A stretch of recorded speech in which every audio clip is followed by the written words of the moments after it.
The very stone which the builders rejected has become the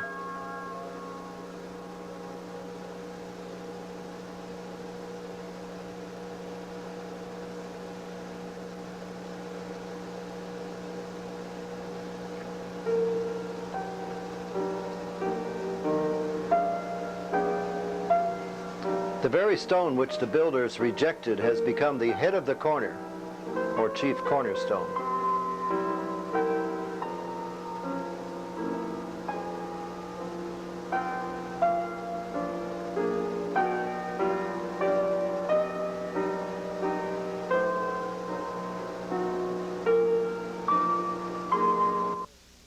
How did those who were invited to the marriage feast of the Son in the kingdom of heaven respond?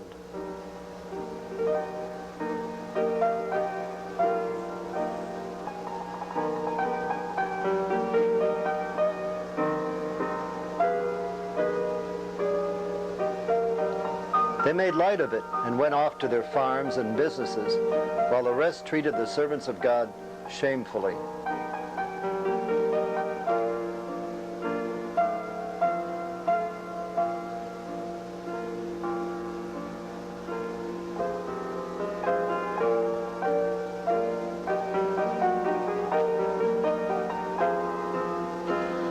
What was the fate of those who were not prepared for the marriage feast of God's Son in heaven?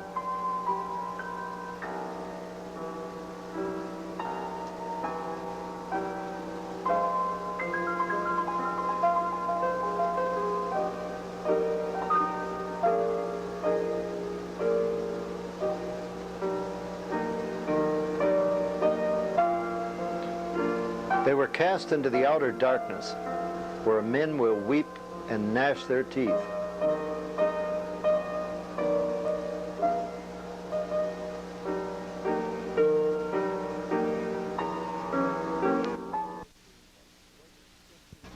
Start now with the verses 15 through 17. Then the Pharisees went and took counsel, and they sent their disciples to him along with the Herodians, saying, Teacher, we know that you are true, and teach the way of God truthfully, and care for no man, for you do not regard the position of men. Tell us then what you think. Is it lawful to pay taxes to Caesar or not? Now this is nothing in the world but a trap. Nobody was more hated than these tax collectors. They're not really wondering whether it's lawful to pay taxes or not, but they know the people don't like to pay taxes. And they're either going to get Jesus in trouble with the Romans by advocating non-taxation, or in trouble with the people by advocating it. Now the trap is all laid, and they have flattered him. We know that you're a teacher, come from God, you tell the truth. No, you're not afraid of anybody. We know you'll give it to us straight from the shoulder. Jesus saw right through them, and we pick this up in the next verse to the end of the passage.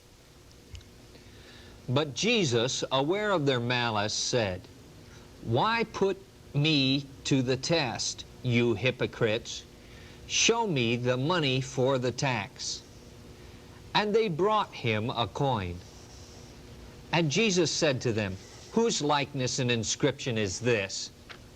They said, Caesar's. Then he said to them, Render therefore to Caesar the things that are Caesar, and to God the things that are God's.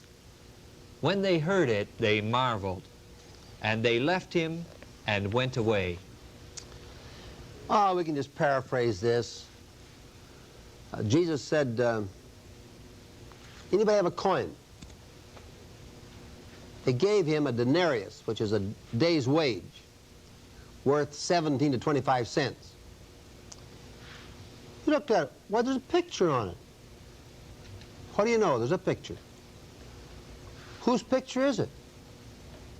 And the answer, Caesar's picture. What do you know? If it has his picture on it, It must belong to him. Why don't you give it to him? Oh, by the way, while you're giving Caesar what belongs to him, don't forget to give to God what also belongs to God. They had no way to handle it, and they went away. Now the second group, the Sadducees, come, and they're going to take their turn at trying to trap Jesus. And we read from verse 23 down through verse 27. The same day Sadducees came to him, who say there is no resurrection, and they asked him a question, saying, Teacher, Moses said, if a man dies having no children, his brother must marry the widow, and raise up children for his brother. Now, there were 7 brothers among us. The first married and died, having no children, left his wife to his brother.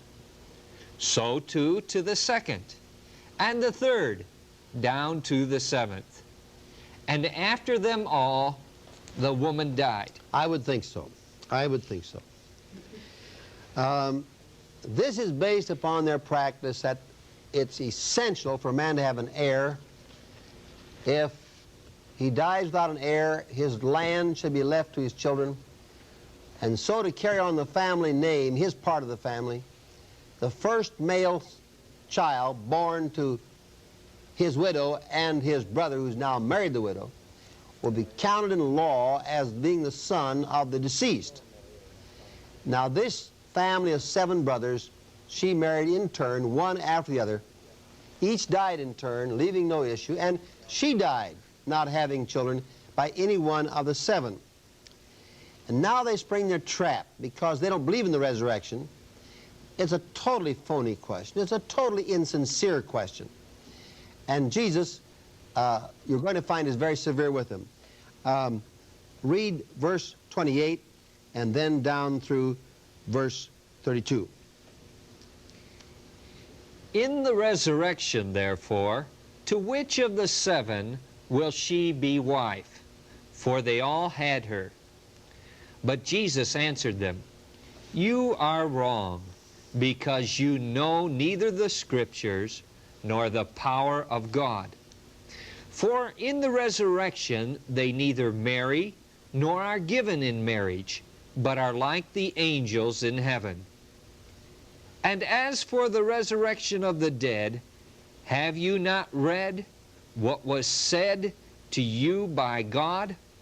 I am the God of Abraham, and the God of Isaac, and the God of Jacob. He is not the God of the dead, but of the living.